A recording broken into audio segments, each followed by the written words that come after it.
I want to tell you about a version of me that I'm equally parts fond of and embarrassed by. She had done the work. She really had.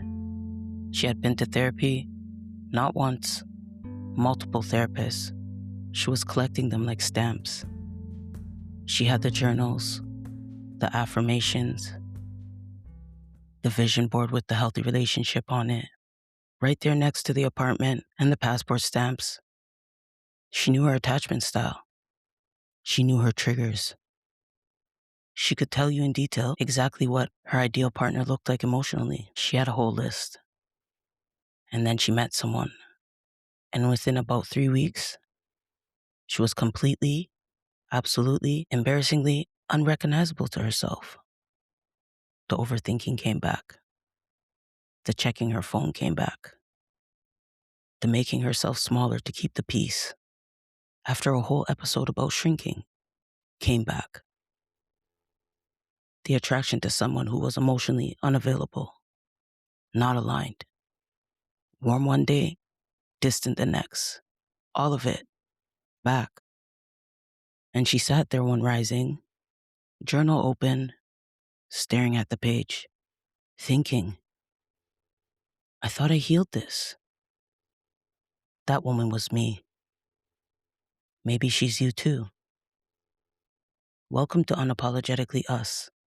I'm Nika, and today we're talking about dating while healing, which is, I have to be honest, one of the most humbling experiences available to a person. Because healing doesn't make you immune, it just makes you more aware while the mess is happening. And sometimes that is worse. Let's get into it. I think we need to talk about the story we tell ourselves about healing. Because I think, and I say this with full love, I think a lot of us have been sold a version of healing that doesn't exist. The version where you do enough work and then you arrive. You become immune, your patterns dissolve, your heart, freshly renovated, only makes good choices now. You walk into a room and you're not pulled toward the emotionally unavailable one. You don't feel the old, familiar tug. You're done. That version is a lie. And it's a kind lie, told with good intentions. But it sets us up for a very specific kind of shame when we find out the truth. Because healing isn't arrival. Healing is capacity. It's the growing ability to notice what's happening, to understand where it comes from, and to make a different choice. And sometimes, to make the same old choice, but with more awareness this time, which honestly is still progress, even when it doesn't feel like it. I want you to hear this clearly. Repeating a pattern does not mean you haven't healed. It means you're human. It means the nervous system learns slowly. It means love is complicated and the heart doesn't always get the memo that therapy sent. The goal was never to become someone who doesn't feel the pull.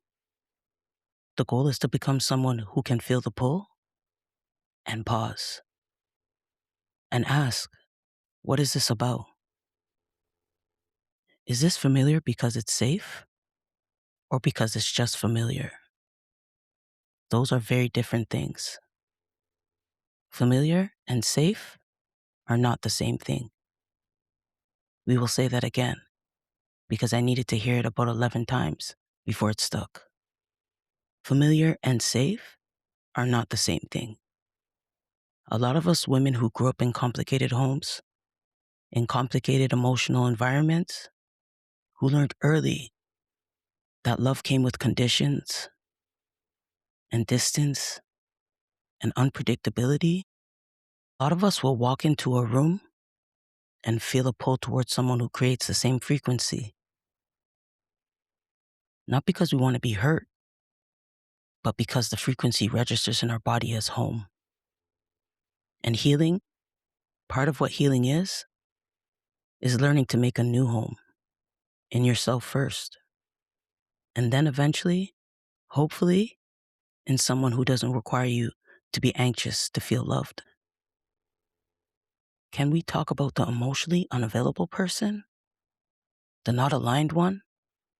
The one who is warm and present and then suddenly distant, and you spend 3 days trying to figure out what you did wrong when the answer is nothing. They were just doing what they do. I have been pulled towards this person more times than I would like to admit.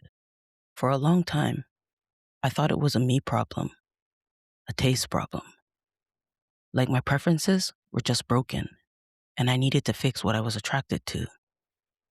But the more I've sat with it, the more I think it's not really about attraction at all. It's about activation. The emotionally unavailable person activates us. They create anxiety. Will they text back? Are they interested? What are they thinking? And that anxiety mimics the feeling of intensity, of passion, of something mattering.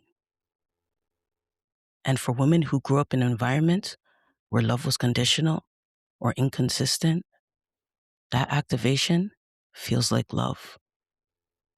Because it's what we felt like when we first learned what love was. The person who is steady, present, consistent, clear about their feelings. They can actually feel boring to the nervous system that was trained on unpredictability. And that is one of the most heartbreaking things healing reveals. That you might have passed over someone genuinely good because they didn't make your nervous system spike. Not aligned is a different thing. Not aligned is someone who might be emotionally available, generous, warm, genuinely caring, but not moving in the same direction as you, wants different things, is at a different place in their life, values things differently. And the pull there is about chemistry and connection that is real, just not enough, just not sufficient on its own to build something lasting. Dating while healing means learning to grieve the not aligned ones with grace.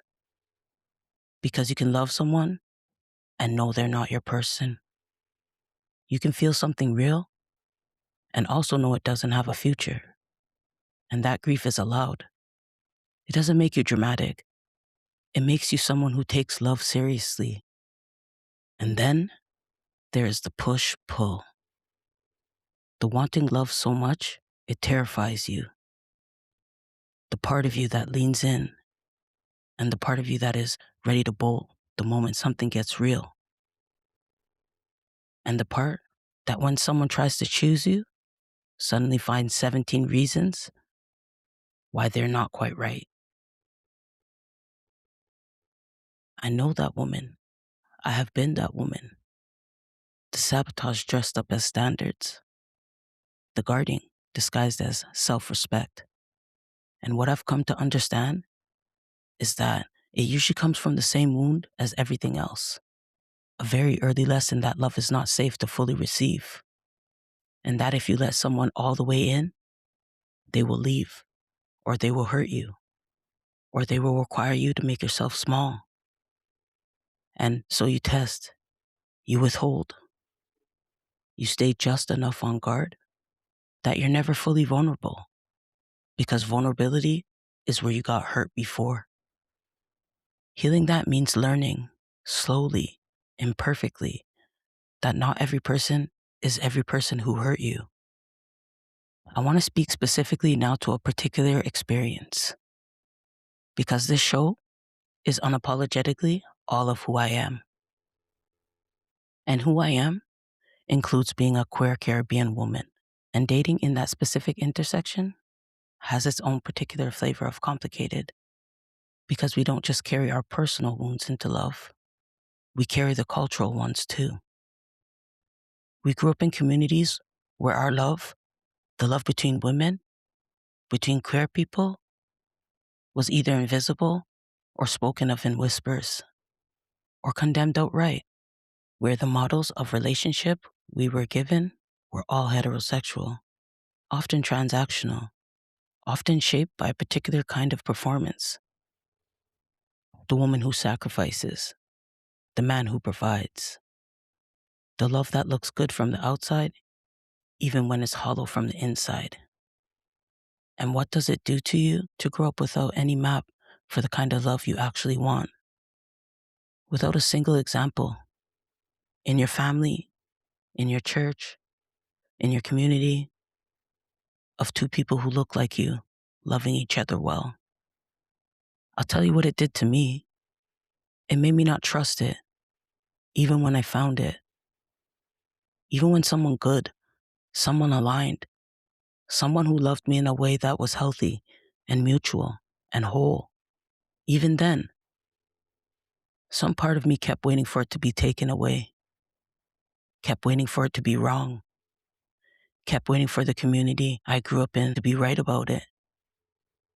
And that is a particular kind of healing work, not just personal, not just your childhood, but about reclaiming the right to love without apology in a context that told you your love was shameful.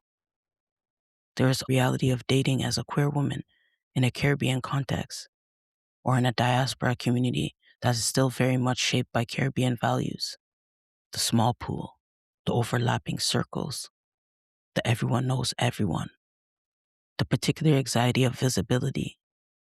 Some of us are out in some spaces and not in others.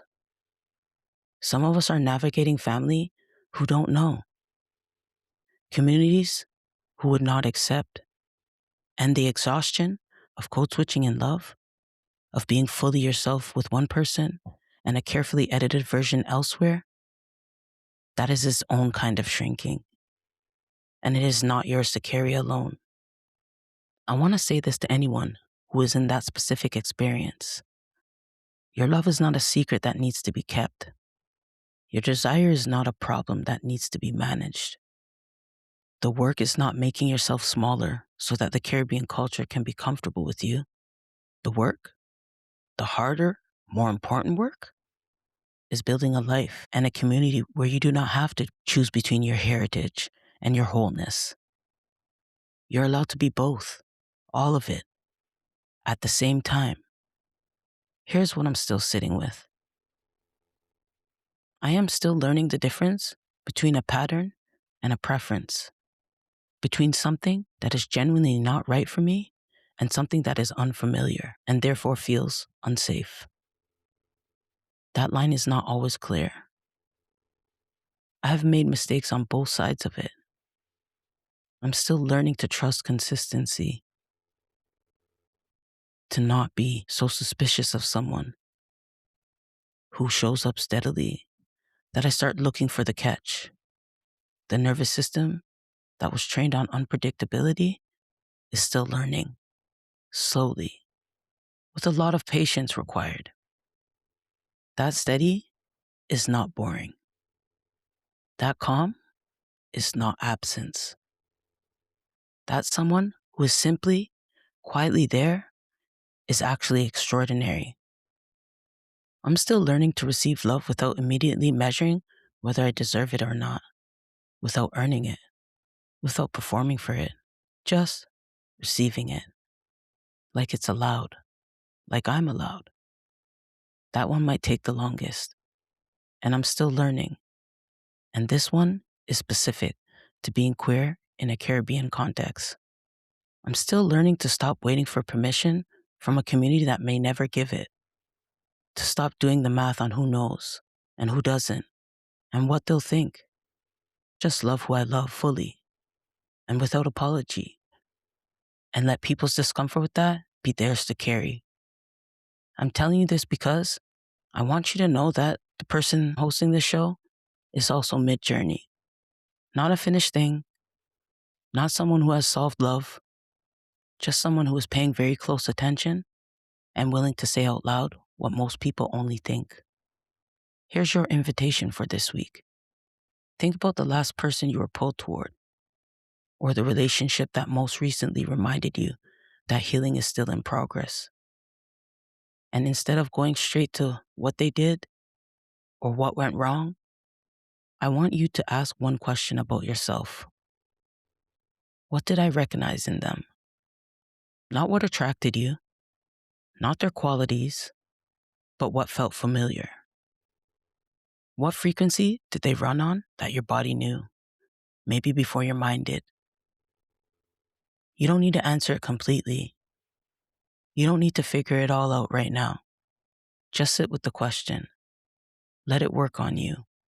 Because usually, in the answer to that question is the beginning of understanding not just who you chose, but why. And that is where all the real gold is. Dating while healing is humbling. It's also brave. Every time you open yourself to love again, after everything, that is courage. Don't let the stumbles convince you that courage wasn't real. That is episode 2 of Unapologetically Us. If this episode felt personal, if you heard yourself somewhere in it, please share it. Send it to the friend who just got out of something and is already looking at their phone hoping he texts. Send it to the woman who has done all the work and is quietly bewildered by why love is still this hard. She needs to know she's not alone. Come find me at Unapologetically Us, real talk, no apologies, on Spotify, and all other socials will be in the description. Tell me what resonated. Tell me what came up. I genuinely want to know. Next week, we are talking about soft life versus survival mode. Because some of us were raised to hustle so hard that rest feels like moral failure. And I have a lot of thoughts about that. It's going to be a good one. Until then, be gentle with yourself in love. You are not broken. You are not behind. You are a whole person, still becoming, trying to love and be loved in a world that didn't always make that easy. That deserves grace. Give yourself some. I'm Nika, and this is Unapologetically Us. I'll see you next week.